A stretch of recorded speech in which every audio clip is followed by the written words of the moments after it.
दोस्तों, बिहार में इकरा हसन ताबड़तोड़ रैलियां कर रही हैं। एक के बाद एक उनकी रैलियां किशनगंज में पहले दिन हुई थी, जहां पर वो पहुंची थी और वहां पर उन्होंने कई सारी बातें कही हैं, लोगों तक अपना संदेश पहुंचाया है। इसके बाद पूर्णिया में 10 से ज्यादा जो नुक्कड़ सभाएं हैं वो कर रही हैं इकरा हसन, और इसके अलावा भी जनसभाएं कर रही हैं। जगहें कौन कौन सी हैं आपको हम बताएंगे, लेकिन सबसे पहले आप इकरा हसन का वो बयान सुनिए जो उन्होंने किशनगंज में दिया है। अगर आपसी लड़ाई के चक्कर में हम इनको फिर जीतने देंगे तो ये हमारी आने वाली नस्लें आपको और हमें कभी माफ नहीं कर पाएंगी।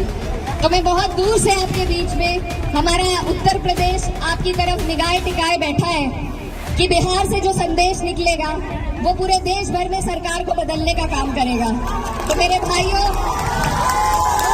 आपसे मेरी यही गुजारिश है बार बार कि सभी लोग, माननीय अखिलेश यादव जी, राहुल गांधी जी, तेजस्वी यादव जी, सभी लोग कोशिश कर रहे हैं, आपके बीच में आ रहे हैं। इस बार आपके पास मौका है। अगर इस बार मायूस हो गए तो फिर लंबा मौका हाथ से चला जाएगा, इसलिए आपको चूकना नहीं है। और लालटेन का आपका बटन है, आने वाली 11 तारीख है। मैं आपकी बेटी, हमारे यहाँ बेटी बहन की बात कोई नहीं टालता, तो मैं उम्मीद करती हूँ कि बिहार की जनता भी पहली बार मुझे यहाँ आने पर मेरा मान सम्मान रखेगी, अपना प्यार देगी और हमारे भाई मौलाना सऊद आलम साहब को एक एक वोट देने का काम करेंगे। दोस्तों, किशनगंज में जनता से बात करते हुए इकरा हसन ने कुछ खास बातें कही हैं। उन्होंने साफ तौर से कहा कि हमें अलग अलग गुटों में बंटना नहीं है, यानी कि हमें अपना वोट एकमुश्त होकर एक ही जगह पर देना है, जो कि महागठबंधन के प्रत्याशी होंगे, उन्हें जाकर वोट देना है। उन्होंने इसके साथ में ये भी कहा कि हम आपकी बेटी जैसी हैं और बेटियों की बातें अक्सर हमारे समाज में लोग नकारते नहीं हैं, उनकी बातों को सुना जाता है, इस वजह से आप उन्हीं को वोट कीजिएगा। इसके अलावा उन्होंने खास तौर से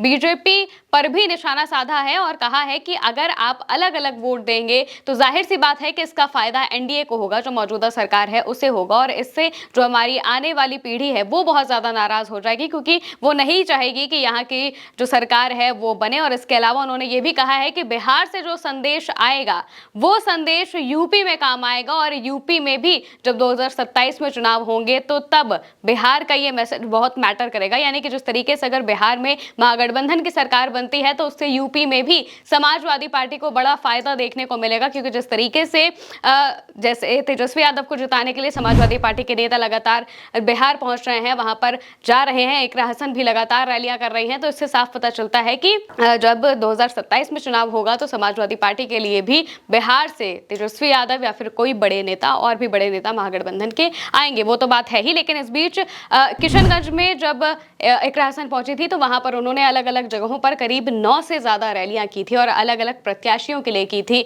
जो आरजेडी के प्रत्याशी हैं उनके लिए भी रैली करते हुए वो दिखाई दी थी। इसके अलावा कांग्रेस के प्रत्याशियों के लिए भी नुक्कड़ सभाएं और रैलियों में वो पहुंची थी, और अब पूर्णिया में वो पहुंची हैं और जहां वहां पर भी अलग अलग जगहों पर नुक्कड़ सभाएं कर रही हैं। जगहें कौन सी हैं आपको बता देते हैं।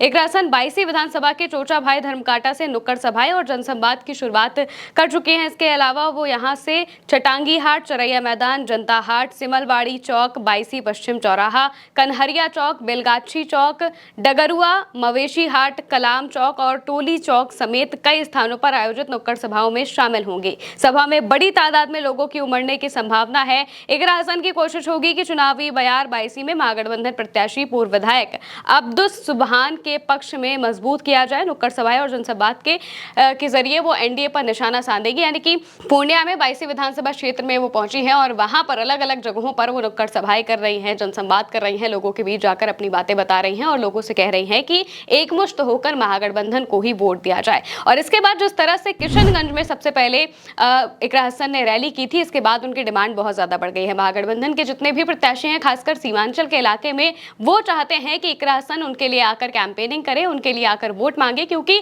महिला होने के नाते भी उनके बातों के बहुत मायने निकाले जाते हैं। और साथ ही साथ वो एक पढ़ी लिखी महिला है, लोकसभा सांसद है, पहली बार में वो सांसदी का चुनाव लड़ती हैं तो जीत भी जाती हैं। और इसके बाद जो तस्वीर सामने आती है जब वो लोकसभा में खड़े होकर अपनी बातें रखती हैं और खास तौर से एक पर्टिकुलर जो समुदाय है उसे रिप्रेजेंट करती हैं, महिलाओं को भी रिप्रेजेंट करती हैं, तो ये दिखाता है कि उनकी बातें कितनी ज्यादा सधी हुई होती हैं, कितनी ज्यादा मायने रखती हैं और समाज को एकजुटता से जोड़ने का काम करती हैं। जिस तरीके से कैंपेनिंग करते हुए इकरा हसन दिखाई दी, उनकी बातों में जो सीधापन था और इसके अलावा उनकी बातों में जो तीखे तरीके से उन्होंने एनडीए पर निशाना साधा है और साफ शब्दों में उन्होंने अपने लोगों को ये बात कही है कि अगर आप अलग अलग होकर वोट देंगे तो इससे जो फायदा है वो एनडीए को ही जाएगा। और ये बात उन्होंने खुले मंच से बड़े दिल रखते हुए अपनी ये बात कही है और ये भी बताया है कि किस तरह से हमें एक साथ एकजुट होकर वोट देना चाहिए। और इसी तरीके से वो महागठबंधन के प्रत्याशियों के लिए वोट जुटाती हुई दिखाई दे रही हैं और उनकी जब जनसभाओं में जो भीड़ पहुंच रही है वो भी ये दिखाती है कि